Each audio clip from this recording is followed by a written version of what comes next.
So welcome everyone again. Welcome to our second Seed to Suffer at Home session. And I hope that you enjoyed our last session and have had time to think about some of the things that we talked about. But this evening we're going to go on to some new topics. So if you have questions, make sure you type them into your chat bar. And we can address them later. And I did, as you might have seen, I got one from Neil that's going to go into the root cellar. So Sue, why don't you advance the slides?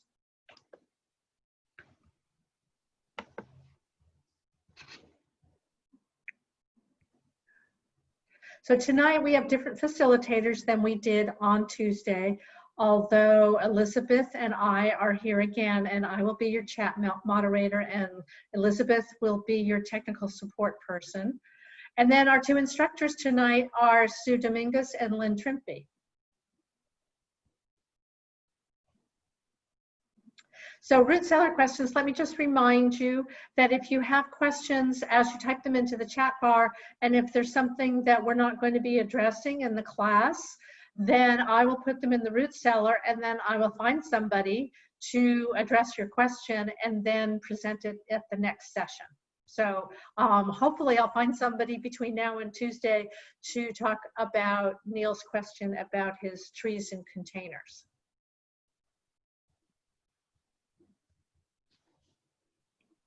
So today is the second of 4 sessions, and we're going to be talking about soil and plants. And then on Tuesday, we'll talk about caring for plants. And on a week from tonight, on Thursday, we'll talk about harvesting and storing.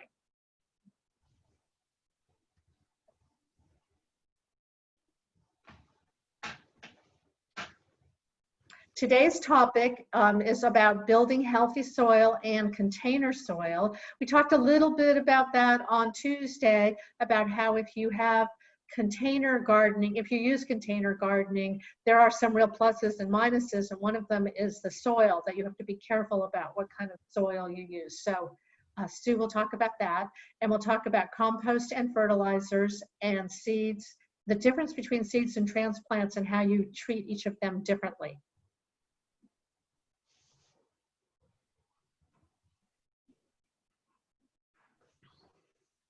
So we'll get started with Sue talking about what is soil. Okay, well, hello. I am going to spend some time talking about soil, one of my favorite things to talk about.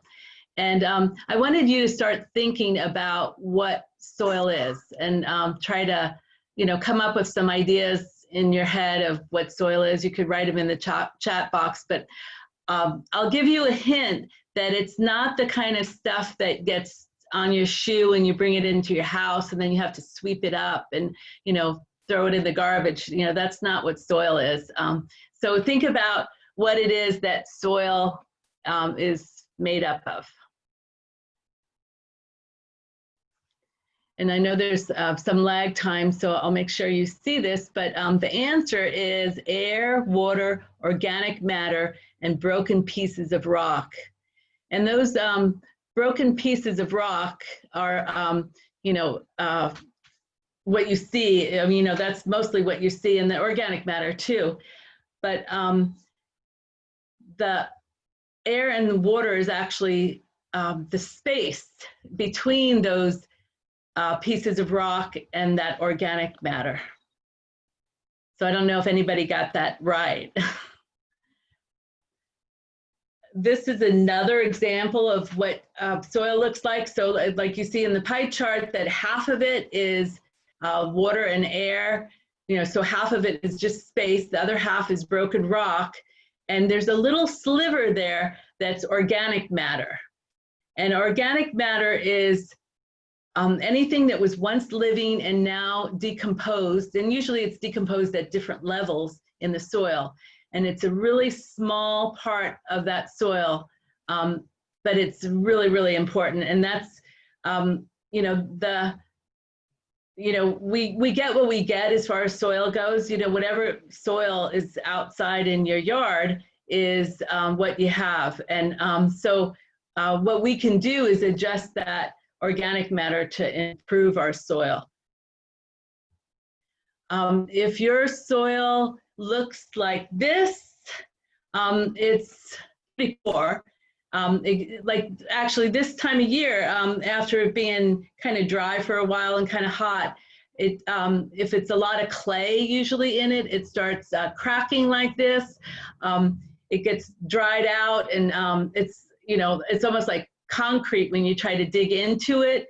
And a lot of times water will just sit on top of it and hardly even go into it. And if your soil looks like this right now, you have some work to do to get it to grow vegetable garden, I guess is. So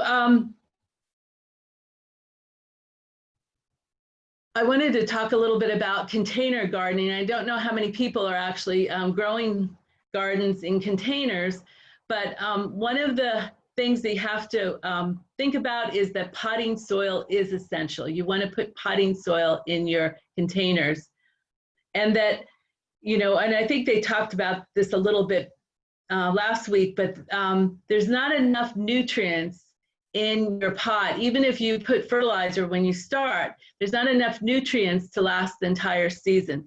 So you're going to have to fertilize throughout the season. And if you have a container that you grew some vegetables or anything in last year, you want to refresh that soil or replace it every year. So refresh it means that you could take it, dump it out of the pot, the container that it's in, like maybe on top of a tarp. You can take some compost and add some compost to it. I think your book says something like 25% compost to whatever soil you have in there. And then add some fertilizer to the pot and put it back in, and make sure you wash your container. Make sure it's actually a good idea to sterilize it with either a really dilute bleach or hydrogen peroxide to make sure that container is clean.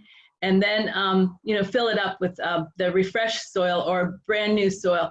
And one thing I wanted to say is that you could take that soil that you dump out of your containers, and you can put it in a raised bed, or you can put it in your compost pile. So it's not like it's useless. It's good for something.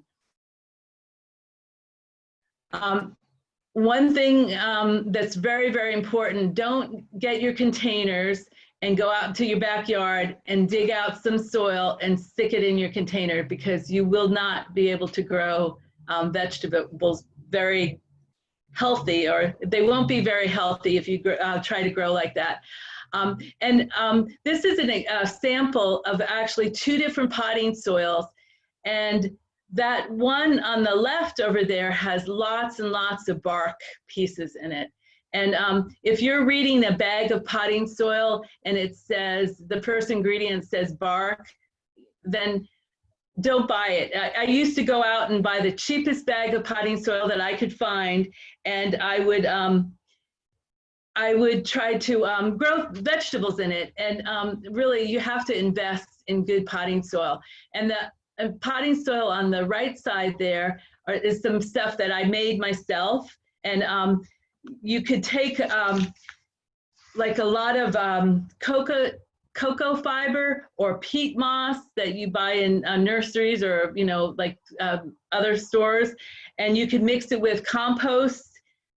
You could put vermiculite or perlite in it, and then you could add some potting mix to it, and that would make a really good potting soil. And we can send you a recipe for making soil like that. Now we're going to talk about compost a little, or I'm going to talk about compost a little. And I don't know if we mentioned this, maybe I wasn't paying attention, but at the end of all the slides tonight, after Lynn talks, then we're going to have questions answered then. So just, you could start putting them in the chat, but just realize we're going to just wait until the end to start answering those. So compost. Compost is that little sliver of organic matter that you're adding to your soil every year, and it's a really, really important part of a healthy garden and healthy soil. And all compost, just like that potting soil, all compost isn't really created equal. And this is some samples of of compost that, you know, is available in Corvallis anyway. But there's the PRC compost, and that stands for Pacific Resource Compost, no, Pacific Region Compost. And what happens is you take your yard debris or compost bin that you get, you know, from the Republic Services, and you fill it with kitchen waste, and you fill it with yard waste, and you put maybe some wood in there, and then the garbage man comes and picks up that bin and dumps it in a truck and takes it out to the PRC, and they actually take it and turn it into compost, and then they sell it back to you. So that's a sample of the PRC compost. And if you notice, it has a lot of those wood chips in it, like that look like that potting soil. And if you don't have compost because you don't make your own compost, or you don't have another source of compost, it's really good to get compost for your garden. And if nothing else, the PRC compost will work.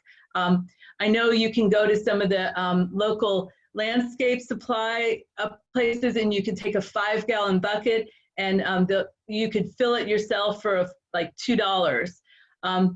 So that's available. Or you could drive a pickup truck out to the Valley landfill dump, and you can get, I'm not sure, I think it's $25 a yard to get loaded in a truck. So that's some options, especially I never can make enough compost, so I usually buy some or get it donated. The second compost, the one in the middle there, is actually compost that I made in my backyard. And you can see that I emptied some of that little white stuff in there. So that's perlite probably, or maybe vermiculite from my potting soil that I had containers in. And sometimes that gets mixed in with my compost.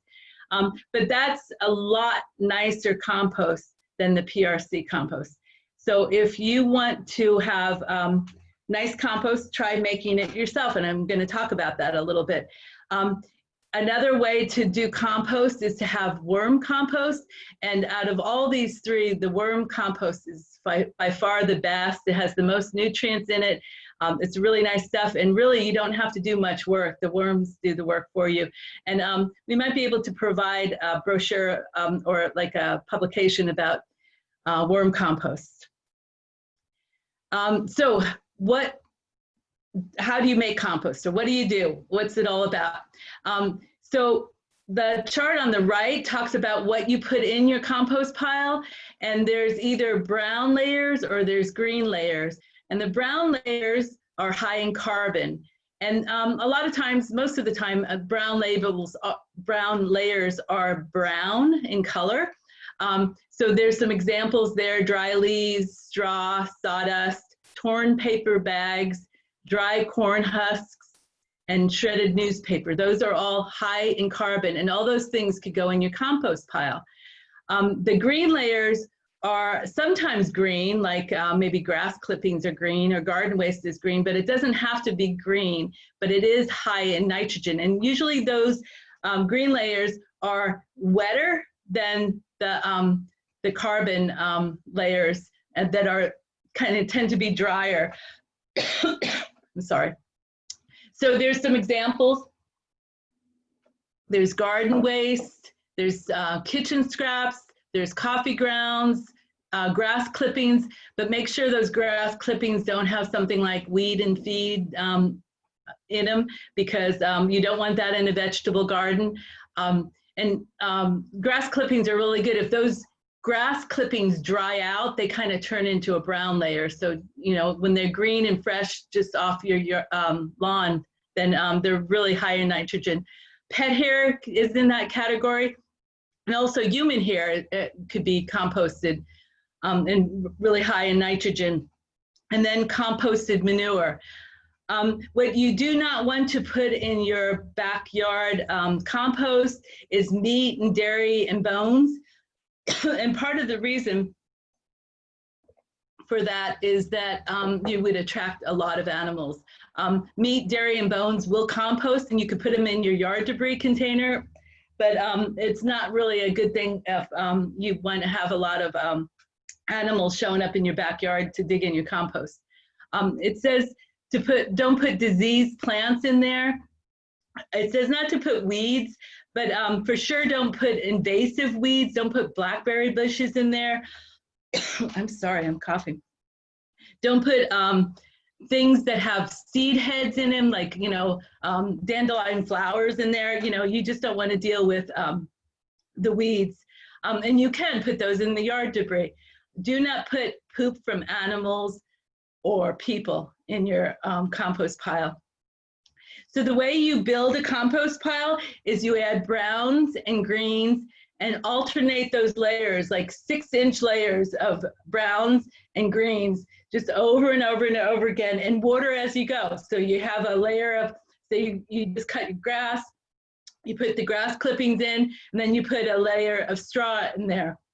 And then maybe all your kitchen waste, your kitchen scraps, and then a layer of straw. And you keep watering. Right now, you have to keep watering that.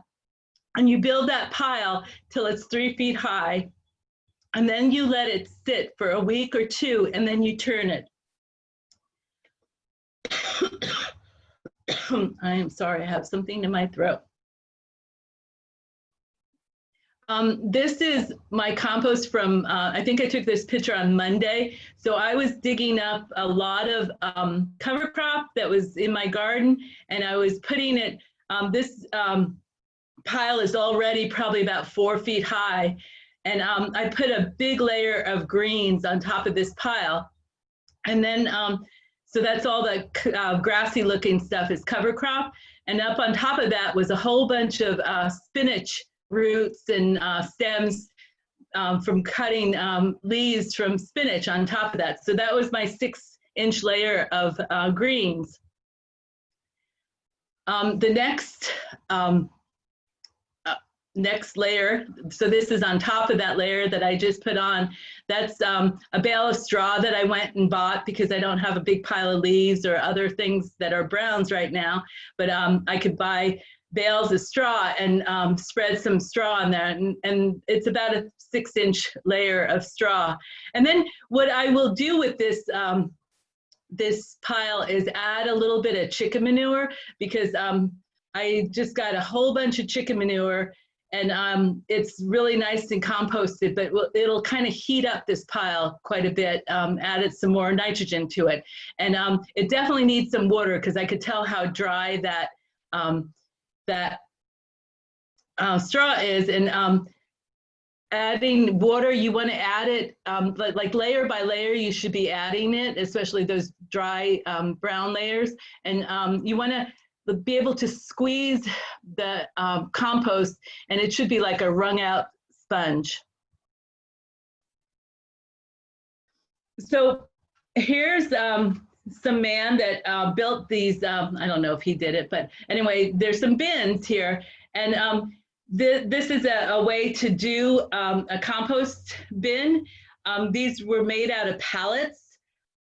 What they do, what's really good to have is 2 bins next to each other, because I told you about turning it. So you would take it from one bin and basically, dig it out of there and put it in the next bin, and that's the way you turn your compost. So 2 bins next to each other is probably the best way to do it. But you don't need to build bins. You could just have a pile of compost on the ground, and and then be able to have enough space that you could turn that to the ground next to it. It's really important that those bins or your pile is at least 3 by 3 by 3 feet big. So a cubic, 3 cubic feet big, or bigger than that, because you want it to heat up enough that it will actually decompose the garden waste. If you do use pallets, it's really good to find pallets that say HT, which means heat treated, because some of the ones that are treated, they're treated with chemicals, and you don't want to put that in your compost or in your garden, because it will leach out of those pallets. And pallets are usually free. There's lots of places around town that have stacks of them and will give them away for free. You could make it out of boards or old fencing. Cedar fencing is a really good way to make compost bins, because it lasts a while. But again, you don't have to do that. You just have to, you could build one on the ground and not not have to put it in a bin, but bins make it a little bit easier, in my opinion. You want to make sure that those bins are open on the top and the bottom. And this says to have a removable side, and they have a side that goes in the front. And I don't have that in my bins, but so, you know, that's kind of like an extra thing, I guess. So what you do with compost is every year you take compost and you spread it on your garden bins. And that is what improves that soil, especially if you live in Corvallis or the Willamette Valley. You probably have a lot of clay in your soil. Those broken pieces of rock are just lots of clay. And you want to add organic matter to the clay soil that so that the water will drain better, so that the water will actually be retained better too. Like in the summertime, you water in the, like if you had sandy soil with no organic matter, the water would just run out. It adds nutrients, and it really improves the structure of your soil. So fertilizing. So one thing that we recommend is that you get a soil test. If you've never gardened in that place before, in that bed or that, you know, your backyard, and you've never tested your soil and you're starting a brand new garden, it's a really good time to get a soil test. And it is an expense, but it's a really good thing to find out what your soil is lacking and what it needs. If you have gardened there for a few years, it's good to get a soil test done 3 to 5 years. You know, every 3 to 5 years. The soil, when you get a soil test, it measures the pH, which is either acid or alkaline in your soil. And a lot of times, you know, you might think, I don't know, like your plants aren't healthy because, you know, the bugs are eating them or something. But usually the problem with your soil is that the pH is off, or, you know, your soil is lacking some kind of nutrients. So it's a really good thing to get a soil test. And in normal years, the master gardeners, the Benton County master gardeners, will do a free soil test. But this year, they have canceled that at the moment. So you cannot get a free pH test. And if you can't afford, you know, all the fancy tests that when you send your soil off to a lab, then just getting that free pH test is really, really recommended, because if you could adjust your pH, a lot of times the nutrients are in your soil, especially if you're fertilizing it, but if your pH is off, the plants aren't getting that, that nutrient into the plant and stuff. So what a soil test does is measure NPK, and the NPK stands for nitrogen, phosphorus, and potassium. And there's some brochures or some publications that the master gardeners have, the OSU Extension has, that talks about how to take a soil test. It gives you a whole list of labs locally, or, you know, in Oregon, that you could send your soil test. And it's currently, I don't know, about, it could be like between, say, $45 and $65 for a soil test. But if nothing else, and I know some nurseries around Corvallis give free pH tests too. And sometimes they do free soil tests. So you could ask about that, since the Benton County Master Gardeners aren't doing it right now. So we're pretending that this is a bag of fertilizer, and this is a complete fertilizer bag. And it's complete because it has those 3 key nutrients, the NPK, the nitrogen, the phosphorus, and the potassium. And those are the key nutrients when you're growing just about anything, but definitely a vegetable garden. And basically those numbers mean that this bag of fertilizer has 15% nitrogen, 5% phosphorus, and 10% potassium. So those are really important, you know, for growing your garden. But then there's 13 micronutrients that are also important. So it's good to get your soil tested, because the soil test will tell you, you know, your soil needs more nitrogen, you know, maybe it'll tell you one of those micronutrients, you know, like maybe it's lacking in something, you know, a very small amount of something. But if you added it to your soil, your plants would really be healthier. So a lot of soil tests would tell you that, you know, how much nitrogen or how much phosphorus or how much of those micronutrients your plants, your garden needs to grow vegetables. So it's really a good thing. But if you buy a bag of fertilizer, it usually has, you know, depends if it's a complete fertilizer or an all-purpose fertilizer, it would have the NPK in it. And a lot of times it'll have some of those micronutrients in it. So here's some examples of fertilizers that I have at my house here. There's that all-purpose fertilizer, so that would be good for vegetables. They have a tomato on it, so it, you know, it's telling you that you can grow tomatoes with this, but you know, it's good for all vegetables.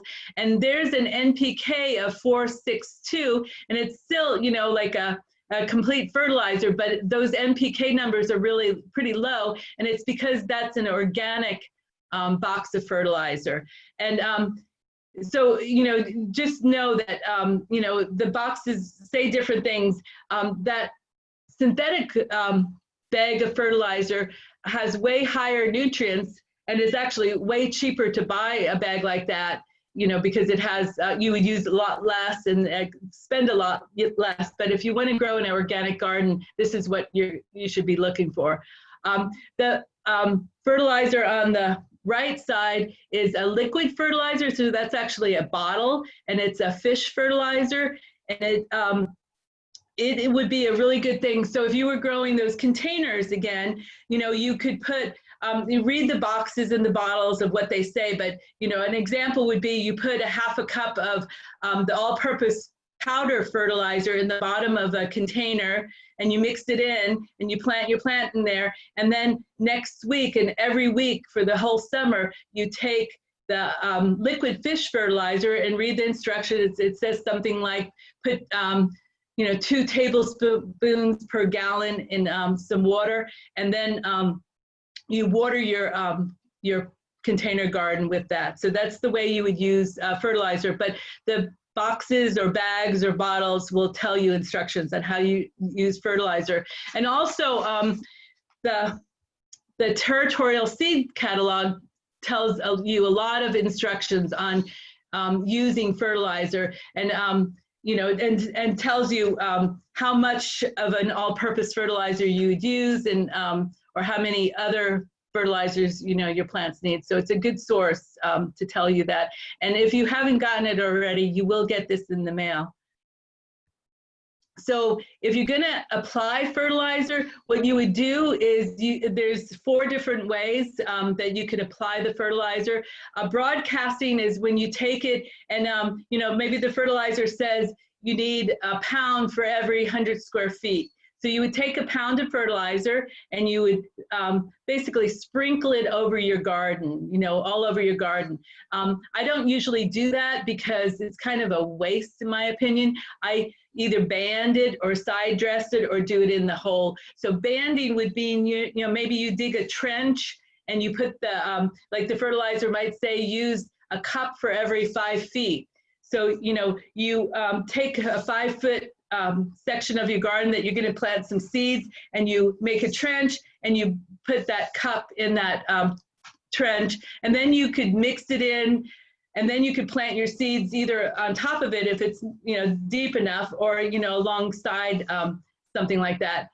This person in this picture is actually side dressing it, so it's a plant that's already in the ground, and they're taking some fertilizer and sprinkling it around the plant, and then maybe mixing it in with their fingers.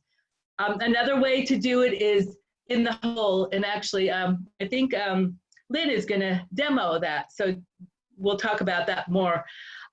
So you would fertilize when you're planting your plant, you would do it when the leaves are developing, especially if your plants are looking like kind of like yellow and sickly and stuff. You might want to give them a little bit of boost for getting their leaves more green.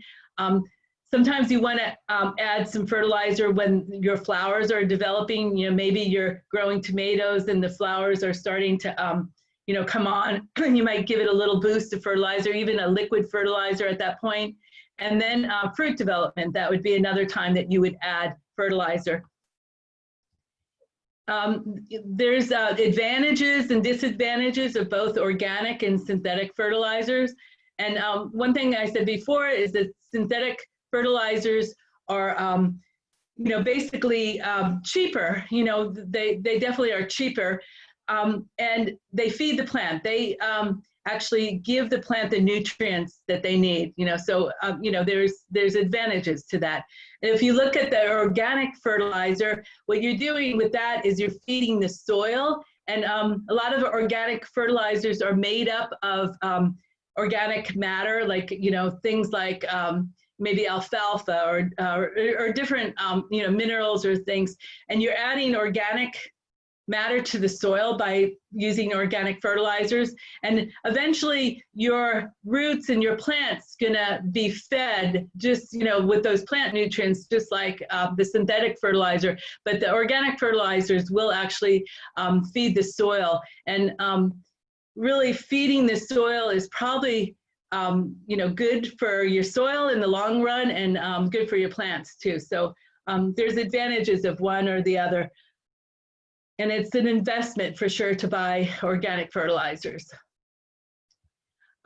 This OMRI sign, I don't know if you noticed it on the box and bottle of fertilizer, but it stands for Organic Material Review Institute. And if you see this label on a box or a bag of fertilizer, then you know that it's been tested by this review institute, and it is, you know, listed as an organic fertilizer. So, you know, if you go to the store and you see something and you say, oh, this looks like organic fertilizer, it's kind of hard to tell. But if you see this symbol on it, you know, it's an easy way to kind of pick a fertilizer if you want to grow your vegetables organically. So I think I'm done here. Yep. So I am going to stop sharing, and then Lynn is going to take over from here.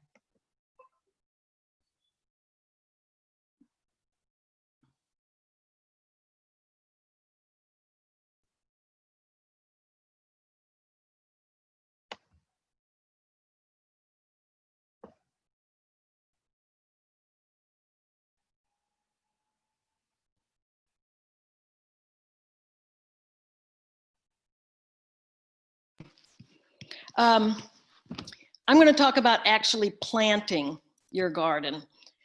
There are two ways to plant vegetables, well, or any plant.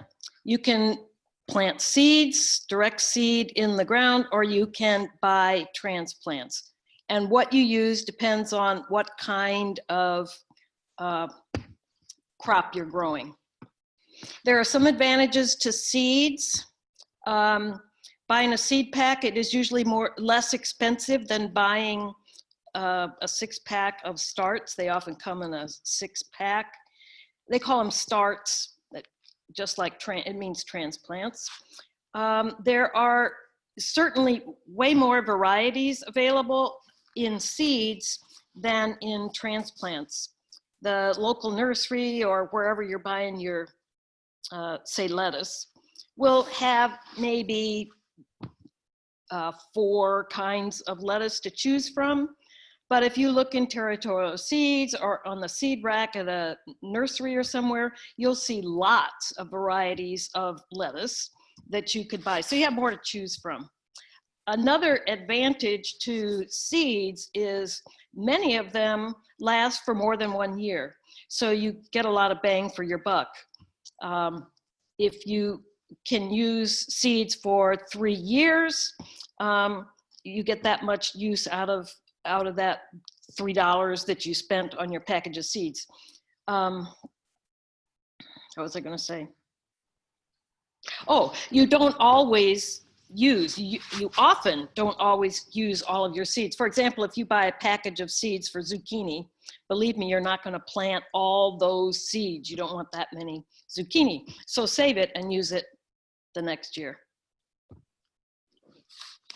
Another way you can plant your garden is to use transplants. And there are some advantages there. Using a baby plant instead of planting a seed gives the plant a head start if it's one of those plants that takes a long time to mature, or if it's one of those plants like tomatoes or peppers that takes hot summer days. We don't have a long hot season, so we can't grow tomatoes and peppers from seed outdoors.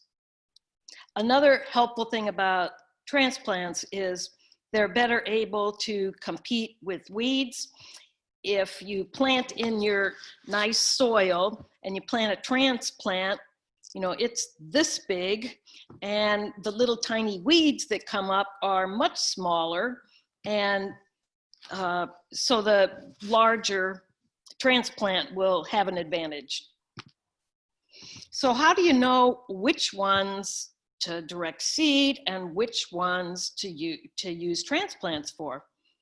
Well, what you see here, and this is in your book, you see it at the bottom. A lot of these slides are in your book, which you haven't received yet, but you'll see this in your book. Plants that are greens like lettuce, arugula, those are things you generally plant from seed. And things that have big seeds like beans and peas and zucchini, cucumbers, those are good things to plant directly from seeds. And the other thing that is best to plant from seed are the root crops, carrots, beets, radishes. You may see transplants for beets or even carrots some places in a nursery, but that's not the best way to grow them. Now, some things you have to transplant, and these are those hot weather crops that I mentioned. Tomatoes, you need to transplant those. Peppers, either kind of peppers, you need to transplant them because we just don't have a hot enough, long enough season for those to grow from seeds. And finally, there are some plants that you can grow that grow equally well from seeds or transplants.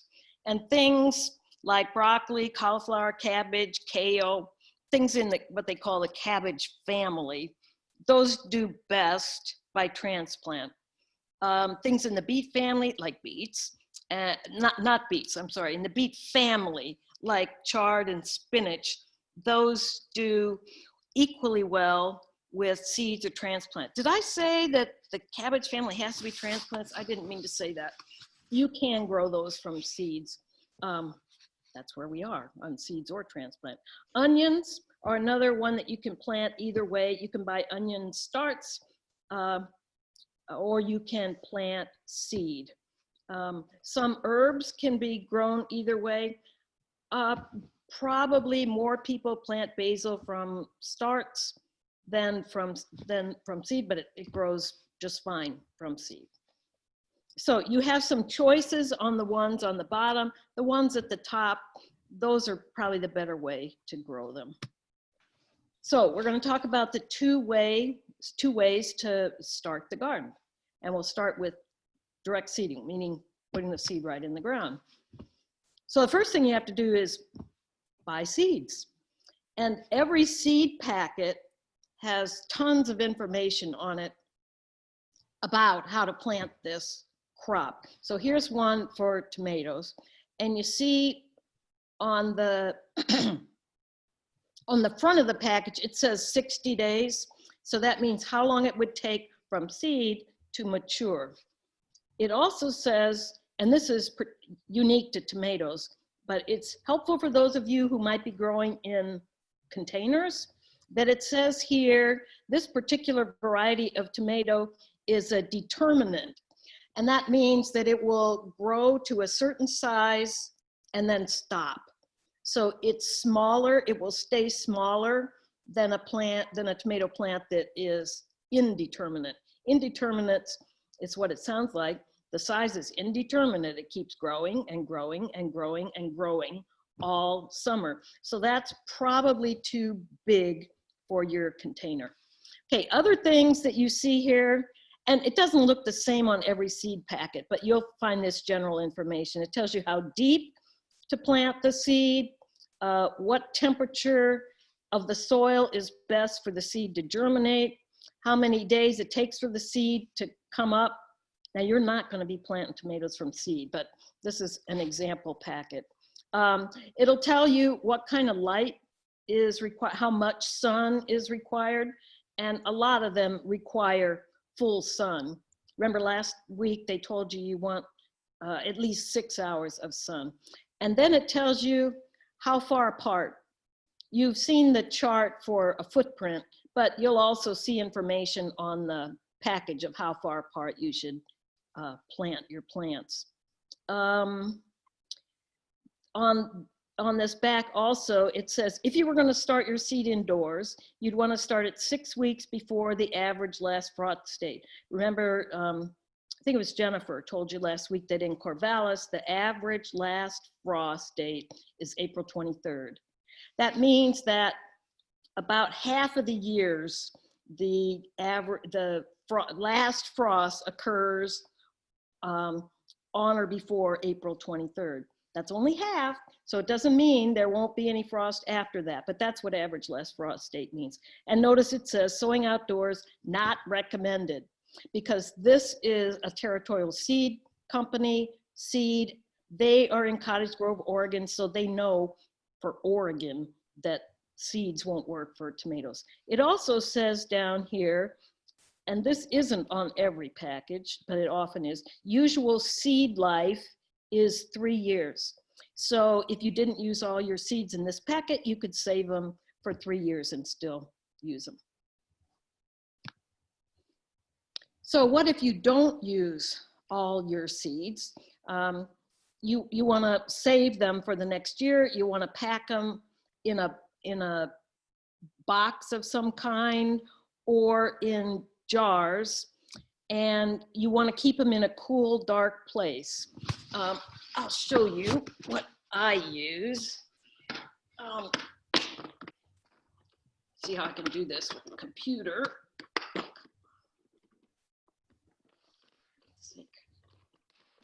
Maybe I won't show you if I can't get the darn box open. For heaven's sake, I use this there we go. Okay, so this is my seed box. I've got the seeds divided by type and arranged in a box, but you can do it however you want. The other thing I have in here that you'll want to put with your seeds is, can you see this? Silica gel. I mean, I'm looking at the screen, I'm thinking, this does show up on your screen. These are the little silica gel packages that come like in pills. So you probably want some of those in with your seeds to keep them dry. So remember it said soil temperature for germination. Here are some general guidelines for minimum soil temperatures for the seeds to germinate. Notice there's quite a range here. If you're growing corn, the soil temperature needs to be at least 60 degrees, 60, 65 degrees. On the other hand, if you're growing peas, that soil can be 34 degrees. You can plant peas real early. I usually plant peas in February, but corn has to wait quite a while. So how do you measure the temperature? There are soil thermometers. Here's one that you can use outside to measure the soil temperature. And we'll be doing that when we do a demo. The other way, if you don't have a thermometer or you just want to go with general guidelines. On the backs of the seed packages, it tells you when to sow outside. So notice here it says 2 to 4 weeks before average last frost. So this you'd want to sow pretty early, 2 to 4 weeks before the average last frost. Or if you're going to grow in the fall, because chard will grow when it's pretty cool, it says that you can keep growing it as late as 2 months before the first fall frost, which I think was October 23rd or 26th, something like that. Or the other way it will tell you is dates. You can direct sow from March through mid-July. These are carrots, you're looking at the back, but this is carrots. So you can just put it in the ground from March through July. You can just keep planting. So how do you plant the seeds? You've got choices of how to put the seeds in the ground. You may imagine planting things in rows, because that's kind of what we picture when we think about a garden. And so you can certainly do that. And you know from the seed packet or the guide that they showed you last week, I think it's on page 14 in your, no, maybe 22 in your textbook. So you can plant them in a row, and then the seeds will come up and you'll have plants in a nice, neat row.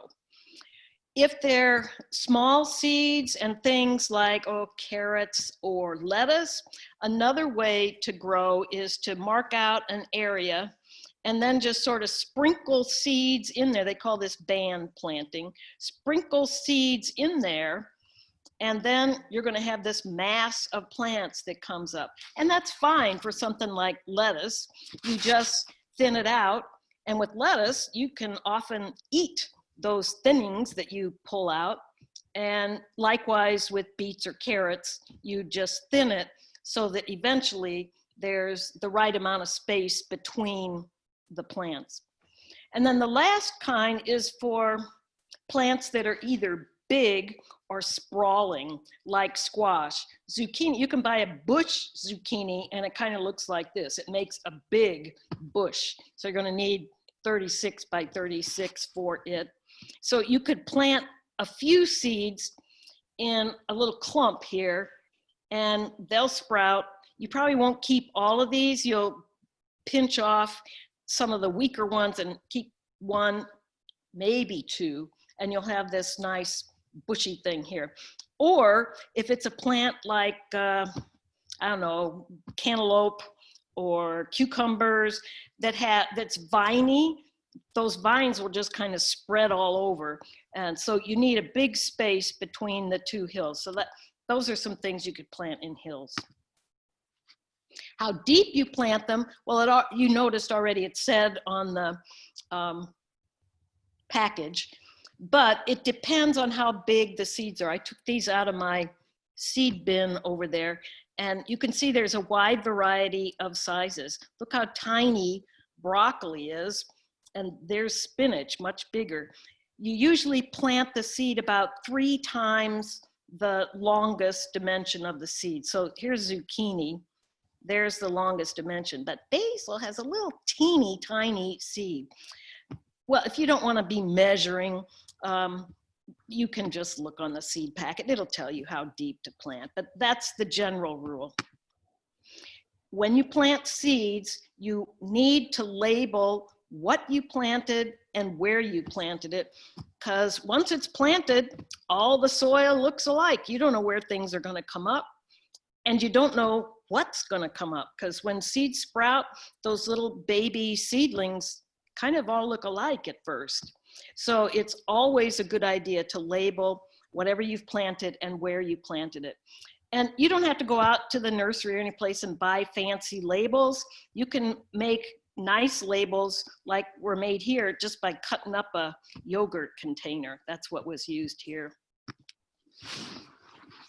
Okay, this is my demo of how to plant by seeds. This is one of my raised beds, and I'm going to plant beets. Come on, there we go. Okay, I'm going to demonstrate how to plant by seed. We're going to plant some beet seeds. Can you guys hear this all right? So the kind of beet I'm going to plant is this bull's blood beet. You'll notice here it says it's going to take 64 days to mature. The back of the package, like we already talked about, it's going to tell you important things like you want the temperature of the soil to be at least 50 degrees. We're going to plant it a ½ inch deep and 1 inch apart.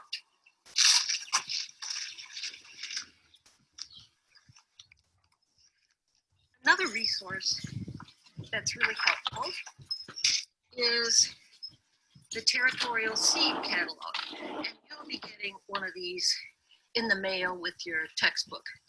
It has lots of varieties of seeds that you can order, and whoops, they are seeds that are good for this area, for the Willamette Valley.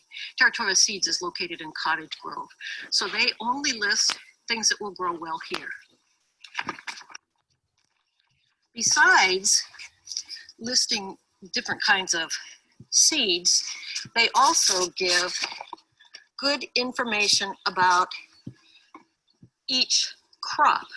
So here's the page on beets, and you'll see it too says 50 degrees for the minimum, a ½ inch deep. But another thing it tells is how to fertilize. It says when you fertilize, when you plant, put 1 cup of fertilizer for 5 to 10 feet of row.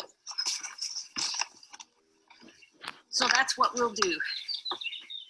We'll only have 3 feet of row, so we're going to use about a ½ cup. And one more thing I have is a label that says what kind of beets it is and when I planted. This tag I made out of mini blinds, just cut them and made a seed tag. So the first thing I'm going to do is check the soil temperature.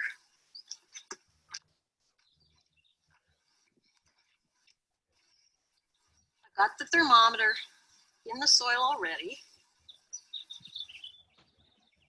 I'm going to wipe it off so we can see what the temperature is.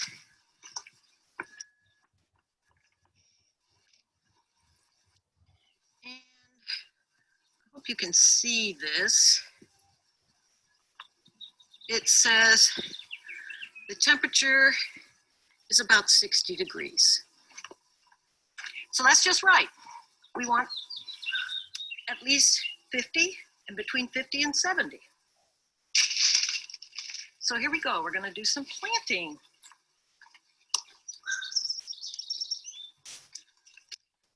If you don't have a soil thermometer, it doesn't mean you can't plant. I usually use a soil thermometer early in the season to make sure it's warm enough. But you can often plant. You don't really have to worry about it as spring moves along. So I'm just sort of smoothing out the soil where we're going to plant, getting rid of any clumps. And notice the soil's moist, it kind of sticks together, but it doesn't make a hard clod. That's sort of what you want. If it is making a big mud ball, it's too early for you to be planting. So I'm just going to smooth this out so I can plant.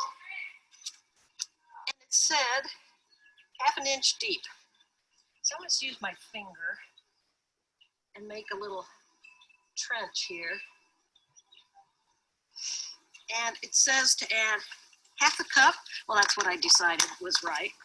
I'm going to put ½ cup of fertilizer along this row.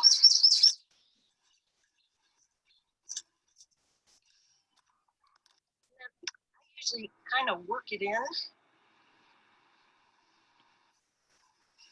so you're not planting the seed directly in fertilizer. Let's break that up. I'm going to put my tag here so I know what I'm planting. And make that little trench again. My seeds.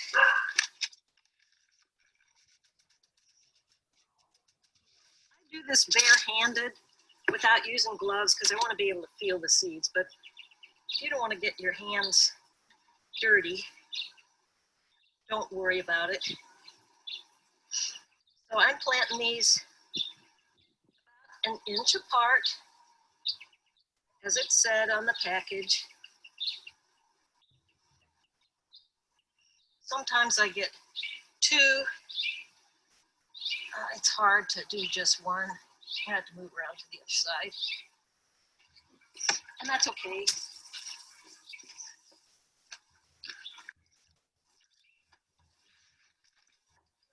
You'll be thinning the plants later anyway.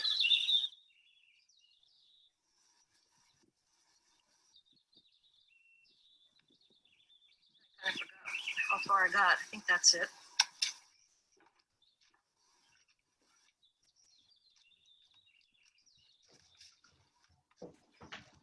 Save the seeds. And this package says, actually this one doesn't say how long it's good. The beets are good for more than 1 year. So I'm just going to press them down a little bit. And then put the soil over. So that's about a ½ inch deep. Smooth it out. Kind of pat it down. Not smash it down. And then we need to water. You don't want to water hard because you don't want to move the seeds. So I'm just going to put a light spray on there.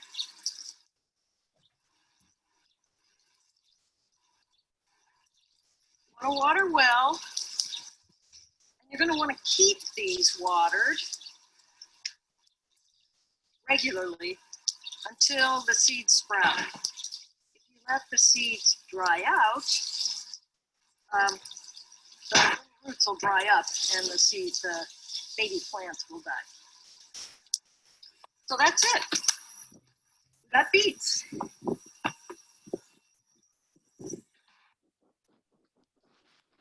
Okay, let's go on to transplanting after we talk about one more thing that has to do with seeds. Like I said, it's hard sometimes to plant just one seed. So often you've got plants, when they come up, they're really close together. This is carrots. And so at some point, you're going to need to go in and thin. And notice that this person is cutting with a little snipper. You need to do that. Don't pull the baby carrots because you'll disturb the roots of the plant that's right next to it. So just snip it off really close to the ground. Sometimes you're going to thin more than once.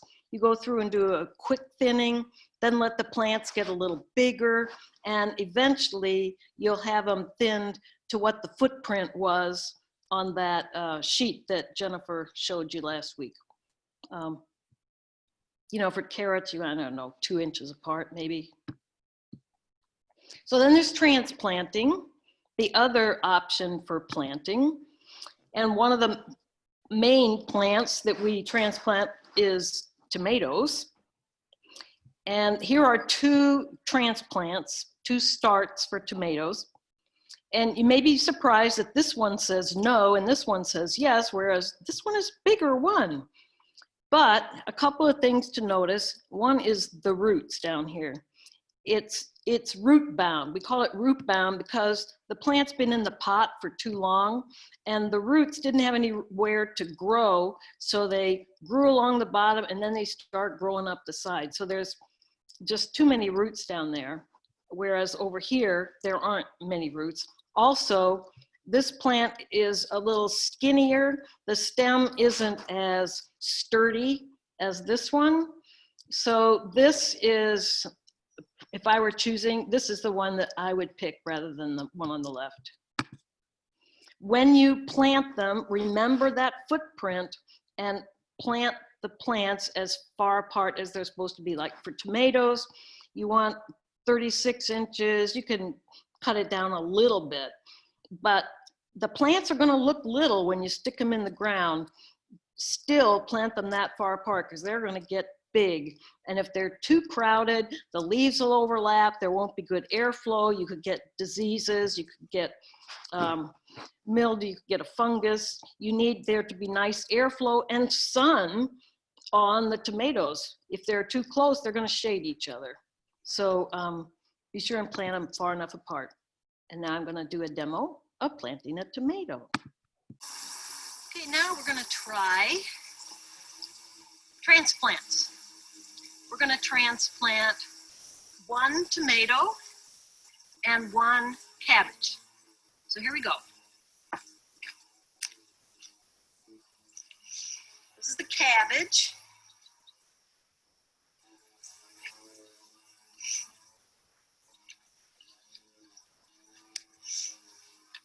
You can check the soil thermometer again if you want to. I'm not going to do that since we already talked about it. And again, you can plant without a thermometer. You don't really see it. Okay, to transplant almost anything, make a hole. Break this up. It's kind of wet.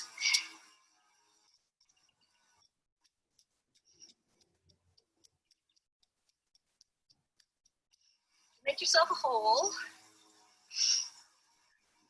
that's about the same depth as your the height of your pot. So we need to make it a little deeper here.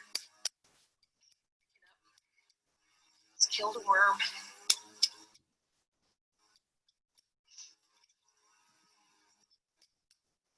Now, I dug it a little bit deeper, I think, yeah, because I want to put some fertilizer. I'm going to put in about a half cup of fertilizer in the bottom of the hole and mix that in so I'm not planting directly in fertilizer.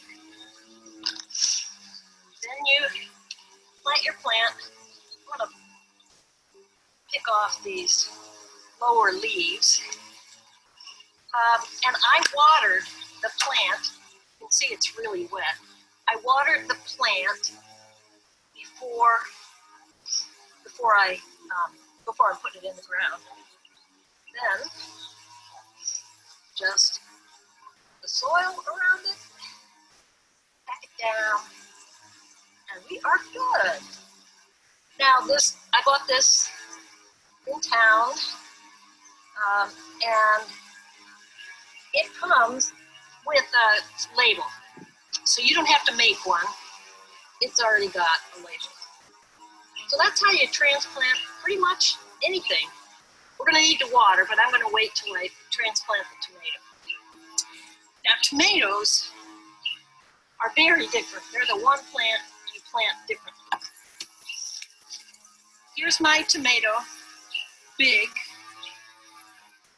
and I need a very deep hole for the tomato. You'll see why in a minute. Again, I watered the tomato before I'm planting it, so the roots will be nice and wet while it's in its new home here.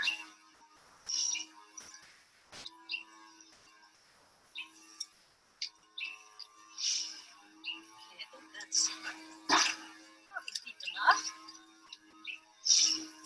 Okay, again, I'm going to put fertilizer in the hole. I'll put half a cup of fertilizer down there. And I'm going to put a little bit of compost in the hole. And some planting instructions say a little bit of bone meal. Tomatoes would like that. So I'm going to put in a little handful of bone meal. Now, if you don't have, I want to mix it in. If you don't have bone meal, and you don't, even if you don't have compost, go ahead and plant the tomato. You do want fertilizer at the very least. Okay, so I have a real deep hole here. Now I watered the tomato before I got ready to plant, and I'm gonna dump it out. Oh, I need to get rid of this stick that's holding it up, supporting it. I'll put a cage around it or a pole later. Now, tomatoes, you want a lot of stem bare. So I'm gonna pinch off these lower leaves. And that may bother you, but the tomato will form roots all along this stem. Then I put it in the ground.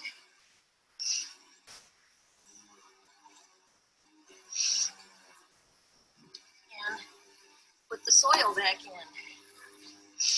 Now I could have gone deeper. I'm gonna go a little bit deeper. It's taller than I thought.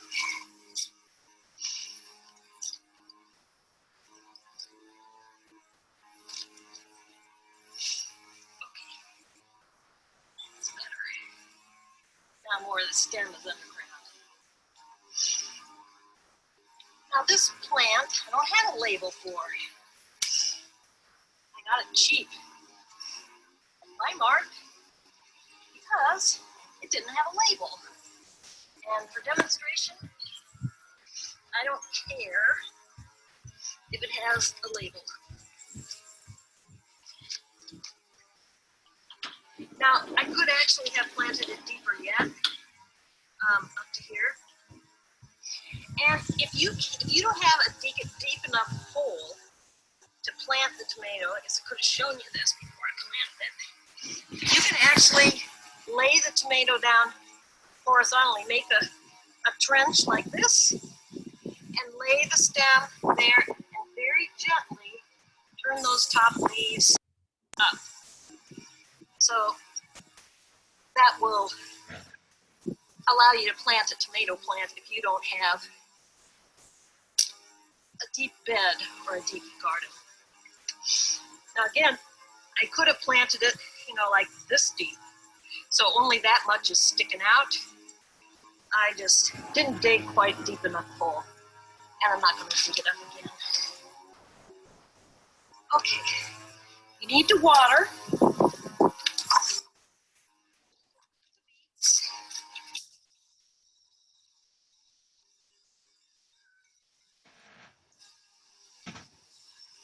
Now remember that the soil temperature when we measured it was 60 degrees. That's way too cool to be planting a tomato. Tomatoes want the soil to be at least 70 degrees. So in real life, you don't want to plant your tomatoes this early. You need to wait. So a lesson is you're going to see tomato plants, at Weimar, Fred Meyer, and places, maybe even at nurseries. You're going to see them now. It's April right now. Do not plant tomatoes now. It's way too early. As you saw, the soil's only 60 degrees. Tomatoes want it between 70 and 90. So this would be way too early to plant your tomatoes. One last thing, because it's early, and these are babies, I sometimes shade the plant. This is south. I'm looking north.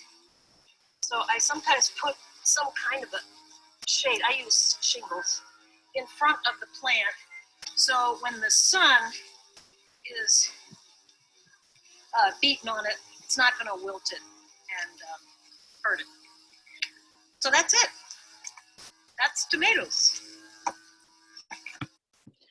Okay, another few comments about tomatoes.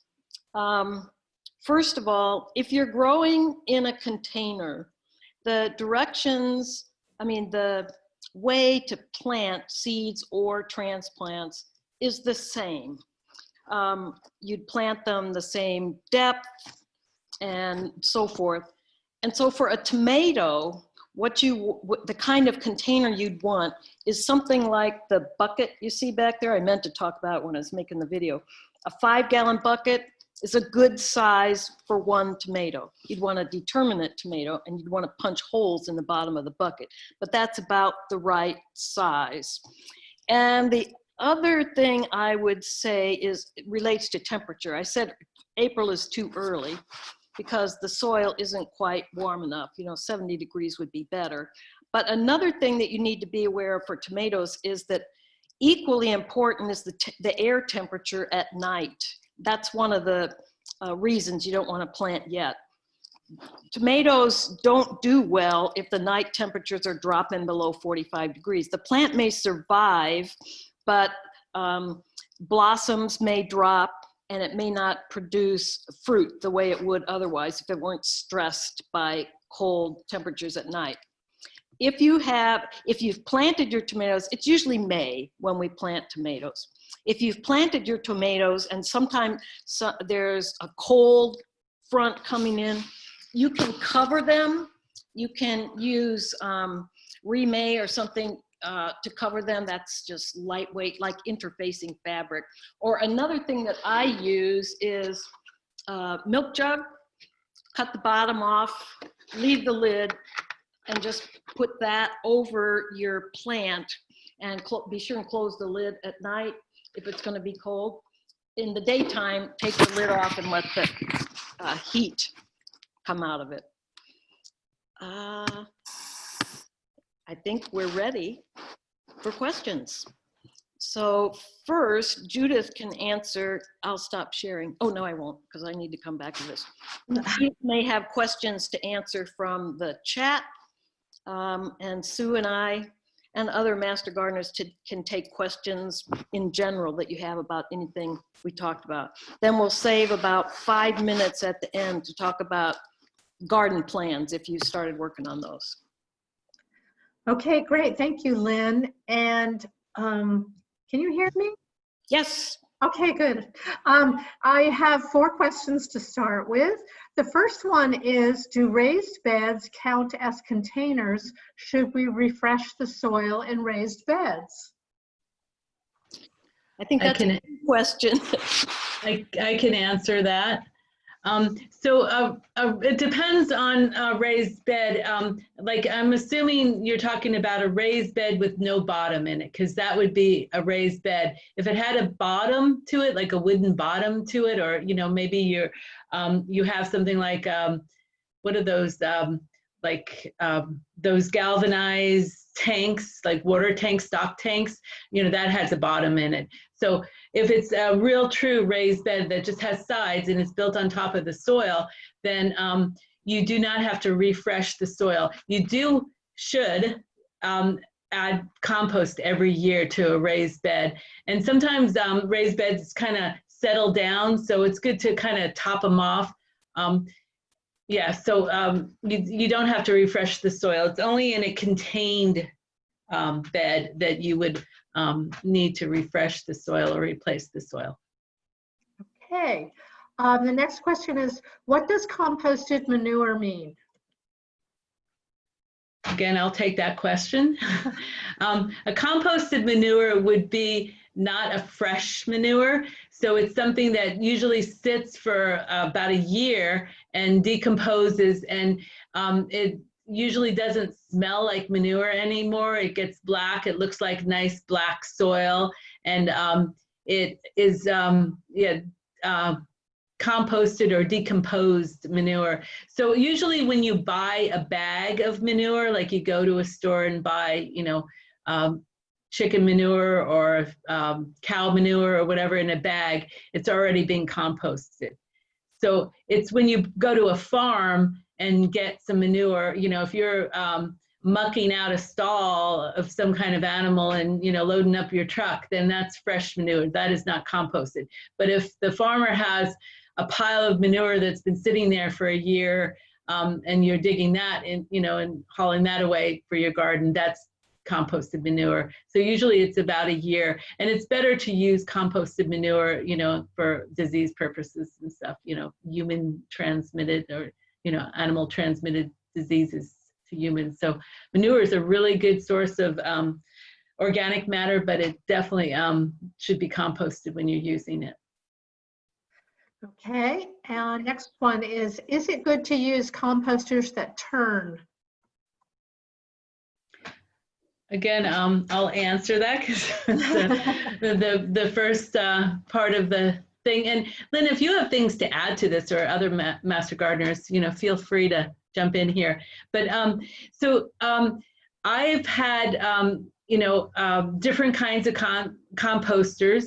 I've had a big barrel thing that had a crank on it that you would crank and turn. The benefits of those is that they're contained, so you're not going to get animals in your yard, you know, digging through your compost, or you know, all kinds of animals. But you know, so they're contained, and you know, the animals can't get into the barrel. But I find that they're really hard to do because what happens is you don't have enough space. Like usually you're adding compost, you know, usually what you're doing is adding a little bit of compost and a little bit of compost, and you're building your pile. And those, you kind of have to have it all filled up with all your browns and greens, and then you start turning it to turn it into compost. And it just doesn't work as good. It's a nice, easy way to turn compost if it doesn't get too heavy. I've had barrels that are really big, and it took kind of a stronger person than me to turn them. And then, you know, they just didn't work as good. Building that pile that's 3 feet wide and 3 feet, you know, deep and 3 feet tall, or 3 by 3 by 3, that's a better way to go. And it makes compost without buying something. But if you have, I had, you know, a bin donated, and it was better to just give it away because it wasn't really easy or efficient to use. So I don't know if other people have more luck with the barrel composters. I mean, maybe somebody else likes them. Okay. I never used one. Go ahead. Elizabeth, did you have something you were going to say? Oh, I was just going to add that the compost system that seemed to work out well at my site, which is an urban site where we have had problems with rats. Nobody likes to see a rat running around, but if there's free lunch, they'll show up. So for kitchen scraps and other things that are extra tasty, I've had good luck composting those in a trash can with holes drilled in the bottom, and I've got a system of 2 of these that I kind of rotate through, so it doesn't build up enough material that it's really impossible to transfer the compost between the bins. So I'll have like one that's going and the compost is almost done, and I'll move it out, and then I'll put the newer compost in, and then start adding completely fresh scraps to that newly emptied bin that's the first in the row. So I've had better luck keeping the critters away with that. But I would agree with Sue for the kind that you have to turn a handle. I feel like most of them are pretty overrated. Either it's so big that turning the handle actually requires you to be impressively strong, or else it's too small to be useful as a composter. Okay, thank you. The next question is, can we get a recipe for potting soil? And I think, Elizabeth, you answered that earlier, that we will put that in our resources. Correct, yeah. But does somebody, Sue, do you want to just talk briefly about how to make potting soil? Yeah, I have this recipe here. I don't know if you could see it. If I cover up my face, you could see it, I think. But it's actually made with either peat moss or coconut coir, and it says 10 gallons there. And then it has 5 gallons of compost. And then, and remember, I told you that you could go to some place like, you know, a landscape supply and usually buy compost by the bucket. At least I know of one that you can do that in town. Then it says 2.5 gallons of vermiculite, and that could be perlite or vermiculite, and it's kind of that white, fluffy stuff that you find, or white or brown stuff that you see in most potting mixes. And then 7.5 gallons of a potting mix. So that would be an actual bag of potting soil or potting mix that you'd mix in with this. And this would make, somebody earlier asked about, would the peat moss make your soil fluffy? And that's what peat moss or coconut coir, coconut fiber does. It makes this potting mix kind of fluffier, and it helps retain some water, and it works good. So this is a good recipe that I use. Definitely, this does not have any kind of fertilizer in it, so you're going to have to add fertilizer to the plant, which you would do. But that's a good recipe, and we can send that out too, so you don't have to write it down. Okay, and along those same lines, can you explain how to make worm compost, which maybe we can also include in the resources? Yeah, worm compost, it's the same thing with browns and greens and browns and greens. You have to add both of them to a worm composter. And usually you go and you buy, a pound of worms. I know at the farmer's market, there's somebody in Corvallis that sells worms, and there should be the farmer's market starting up again in a few weeks. So as far as I know, that it is starting downtown. But you buy a pound of worms and you build your bin, and then you basically layer browns and greens and browns and greens in, or mix browns and greens into your bin. There are some resources that we can send out that kind of explains it more. I do have a very good design of a working bin if anybody wants to go to Produce for the People Garden and see a bin that is filled with worms, and it's composting nicely. So it could be a demo that you can actually see. But you can do a worm bin in your garage or even under your kitchen sink in something like a Tupperware tub, or those Rubbermaid tubs, those big tubs that you would put I don't know, stuff in your garage in. Okay, and then Dode says that she addressed her questions to you directly, Sue, in the chat. So could you please look at them? Okay. And so, also, while you're doing that, another question is, where is the Produce for the People Garden? the address is 4000 Southwest Western Boulevard. Yes, so I mean, you're welcome to go, and if nobody's there, you could go into the gate and go and look at the worm bin that we have. It's an outside worm bin, and it's works really well. I'm there on Mondays and Thursdays from 9 to noon.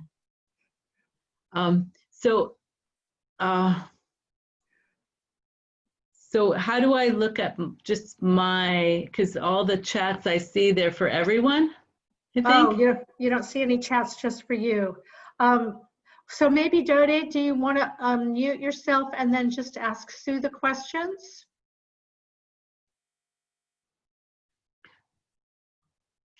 Okay, can you hear me, Sue? Yes, I can. I don't know if you need to be the one to answer this or Lynn, but and now I don't remember what my questions were. But one of them was, I have bark in my yard right now, and underneath that is ground cloth. Is it okay to start like a layered bed on that sort of surface, or do I need to take that off and do something with the soil underneath? I think you're talking about like a landscape cloth. Yes. Underneath there.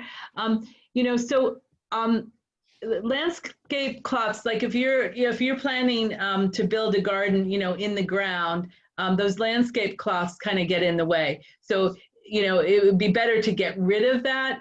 But if it's impossible, you could do more like a container on top of, that bark chips or, you know, wood chips that you have. So you could build, you know, I think you're talking about maybe a lasagna garden or a sheet mulching garden on top of that. And you just have to build it deep enough, because it's like growing in a container. You want that, the garden, the soil to be deep enough that, you know, your roots have some place to go, because like a tomato needs, you know, sometimes 12, you know, or more. I mean, a tomato root will go down 24 inches, I think I've read before. So you want that soil to be at least like 12 inches deep to grow a tomato, like in a situation like that, where you're just building it on top of, I've seen people build gardens on top of gravel parking lots, and you know, you just have to make sure they're deep enough. But my advice would be to dig up the landscape cloth that's underneath there. It is a moisture barrier, and it's also you know, the roots can't grow through there. So it's good to get rid of that if you can.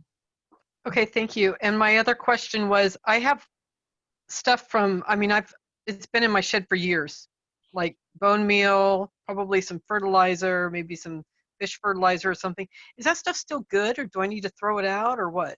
You know, I don't know offhand if fertilizer has like, you know, pull dates, you know, like food does. I don't know if it does. I don't know if I've ever noticed that, like, you know, not good after this date.